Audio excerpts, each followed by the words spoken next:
Video ini akan ngebahas rekomendasi laptop Ryzen 7 buat bulan Agustus sampai September di tahun 2026. Nah, ada 5 laptop yang nanti kita bahas dan salah satunya harganya mulai dari 9 jutaan. Terus ada juga laptop yang udah cocok banget buat gaming dengan Ryzen 7 plus RTX. Ada juga laptop yang cocok banget buat kalian yang nomaden ya, suka pindah-pindah karena bobotnya cuma 1,1 kg kalau nggak salah. Dan tentunya laptop-laptop lainnya juga nggak kalah menarik. So, pastikan kalian simak aja videonya atau gunakan chapter yang udah kami sediakan ya. Sip, kita mulai aja dari laptop yang pertama.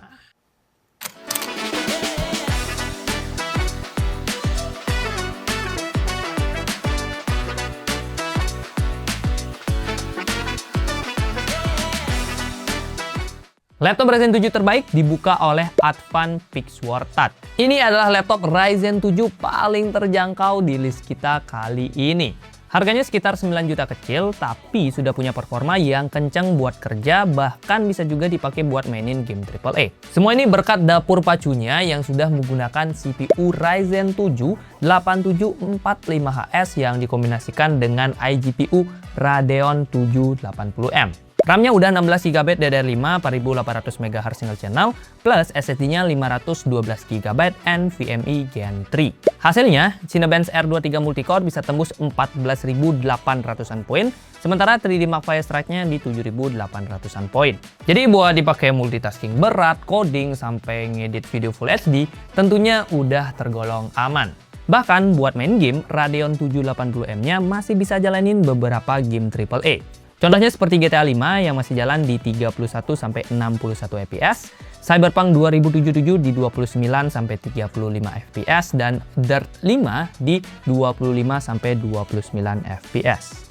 Opsi upgrade dari laptop ini juga asik cuy. Masih ada satu slot RAM ekstra dan juga satu slot SSD ekstra.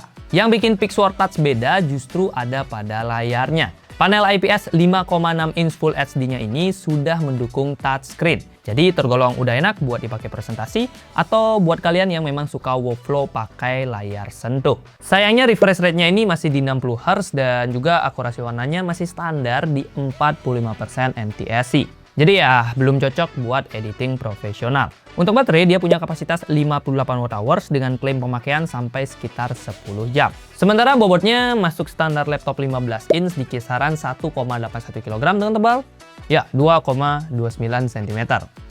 Nyontek dikit. Terakhir, portnya udah lengkap, bahkan udah ada 2 buah USB-C full function.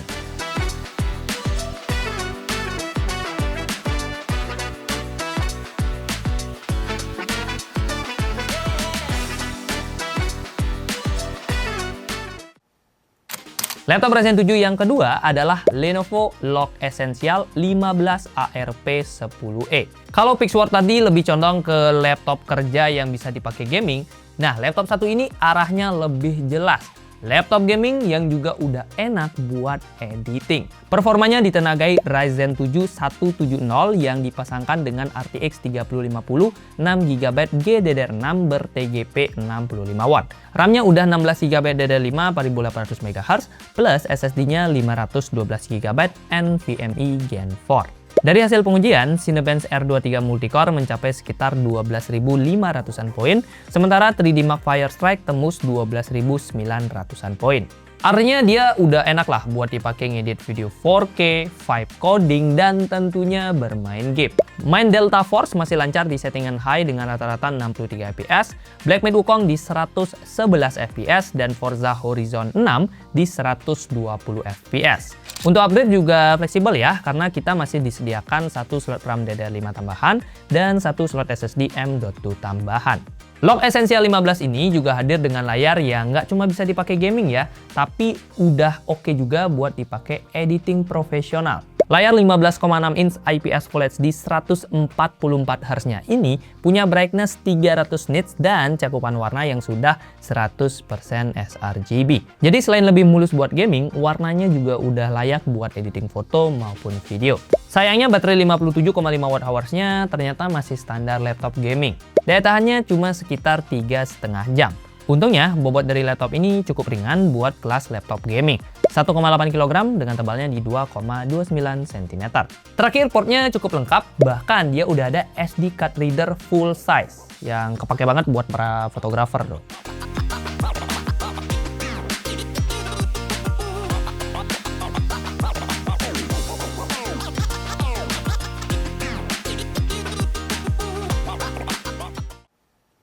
Laptop Ryzen 7 yang ketiga adalah Asus TUF A15 FA506NCG.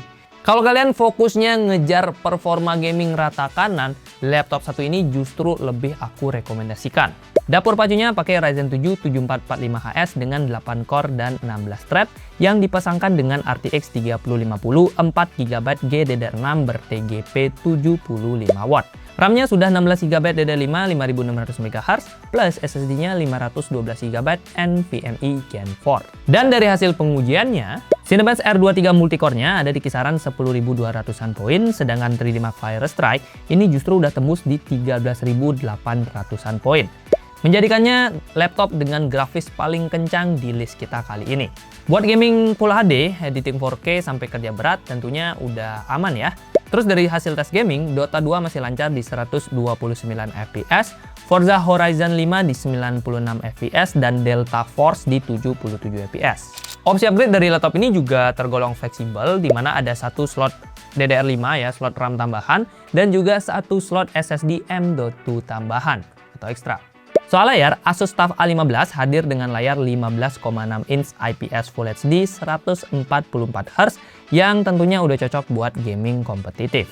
Tapi cakupan warnanya ini baru di 62,5% sRGB dengan tingkat nits-nya atau kecerahannya di 250 nits. Jadi dia kurang oke baik dipakai buat ngedit profesional ataupun buat pemakaian outdoor. Selain itu, bobot dari laptop ini juga lumayan ya, agak berat gitu ya, di kisaran 2,3 kg dengan tebalnya di 2,45 cm. Baterainya cuma 48 Wh dengan daya tahan sekitar 3 jam untuk pemakaian kerja. Port dari Asus TUF A15 sendiri udah tergolong lengkap ya. Ada HDMI 2.0B, USB-C sampai Ethernet RJ45.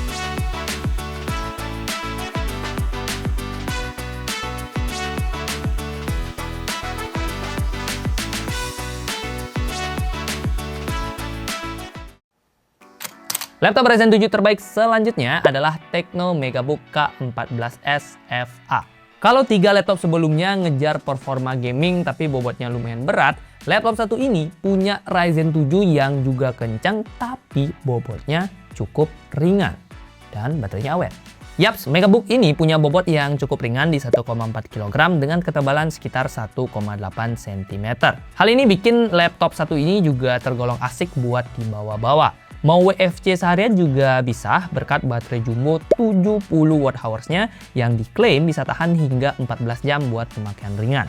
Nah, saat sudah sampai di tempat ngopi, maksudnya tempat kerja, kita bisa langsung menghajar berbagai tugas dari bos berkat performanya yang satset. CPU-nya pakai Ryzen 7 7735HS yang ditemani iGPU Radeon 680M.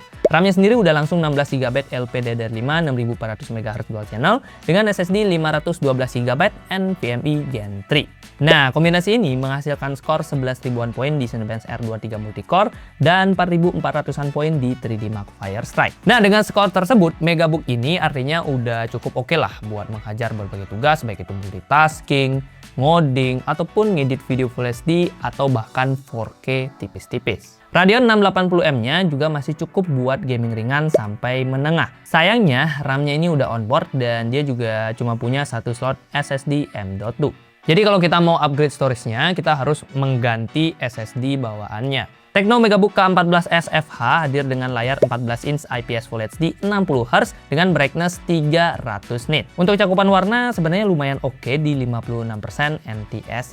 Udah nyaman buat kerja harian meskipun lagi-lagi belum ideal buat dipakai editing profesional. Terakhir, port dari laptop ini udah lengkap pakai banget. Listnya bisa kalian cek aja di sini.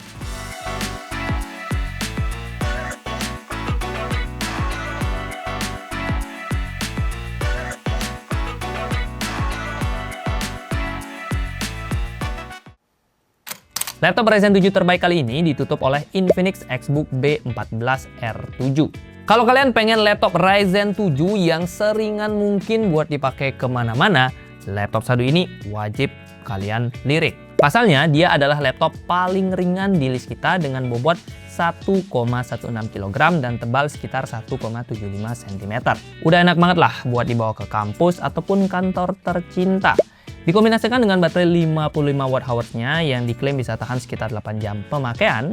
Selain friendly buat WFC, laptop ini juga friendly buat menghajar berbagai tugas. CPU-nya pakai Ryzen 7 7735HS yang dikombinasikan dengan iGPU Radeon 680M, RAM 16GB DDR5 4800 MHz dual channel, dan SSD 512GB NVMe Gen 3. Combo ini bisa menghasilkan skor kisaran 10.900-an poin di Cinebench R23 Multicore dan 5.800-an poin di 3D Mark Firestrike. Udah cocok lah buat dipakai sama pelajar, mahasiswa, atau pekerja kantoran yang sering berkecimpung dengan berbagai tugas dan mungkin sesekali disuruh merangkap jadi videographer atau editor gitu ya, buat bikin video 17-an. Kalau mau refreshing, Xbook B14 juga masih bisa kita ajak gaming.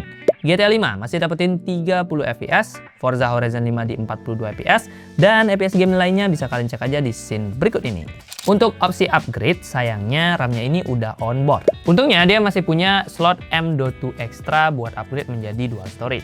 Ngomong-ngomong soal layar, Infinix Xbook 14 hadir dengan panel IPS 14 inch Full HD Plus dengan refresh rate 60Hz, brightness 250 nits, dan untuk cakupan warna masih standar di 45% NTSC.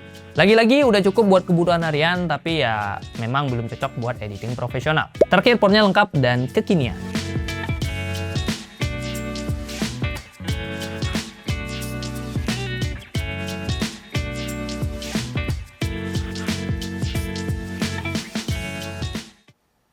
Jadi gue belinya yang mana bang?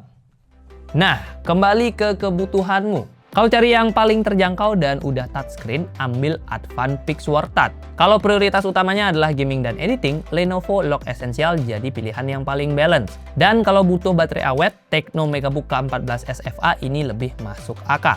Tapi kalau kamu pengen bobot yang seringan mungkin buat dibawa kemana-mana, Infinix Xbook B14 R7 adalah juaranya. So ya, bisa dibilang nggak ada yang mutlak terbaik ya. Lagi-lagi, definisi terbaik itu akan sesuai dengan kebutuhanmu, jadi silakan pilih sesuai yang kita rekomendasikan. Yo guys, itu dia 5 laptop Ryzen 7 yang bisa kita rekomendasikan. Dan buat kalian yang masih penasaran atau pengen tahu harga terupdate dari laptop atau udah mutusin mau beli yang mana, silahkan cek di keranjang YouTube Shopping yang ada di pojokan video atau enggak di deskripsi video. Di sana akan ada harga terupdate, baik karena mungkin nanti harganya udah naik turun lagi ya harga laptop, atau mungkin bisa jadi lebih murah karena ada promo. Karena nanti biasanya di 99, 10, 10 atau akhir bulan akan ada promo yang menarik di keranjang tersebut. So pastikan cek aja keranjang YouTube Shopping dan temukan harga terbaiknya. Nah, kalau kalian masih punya masukan, pertanyaan atau apapun, silahkan drop juga di kolom komentar ya. Like kalau kalian suka, dislike kalau nggak suka, dan kita ketemu di video selanjutnya. Sen berapa sih? 7. Ya berarti Core i3 ya abis ini ya. Gas. Cuan.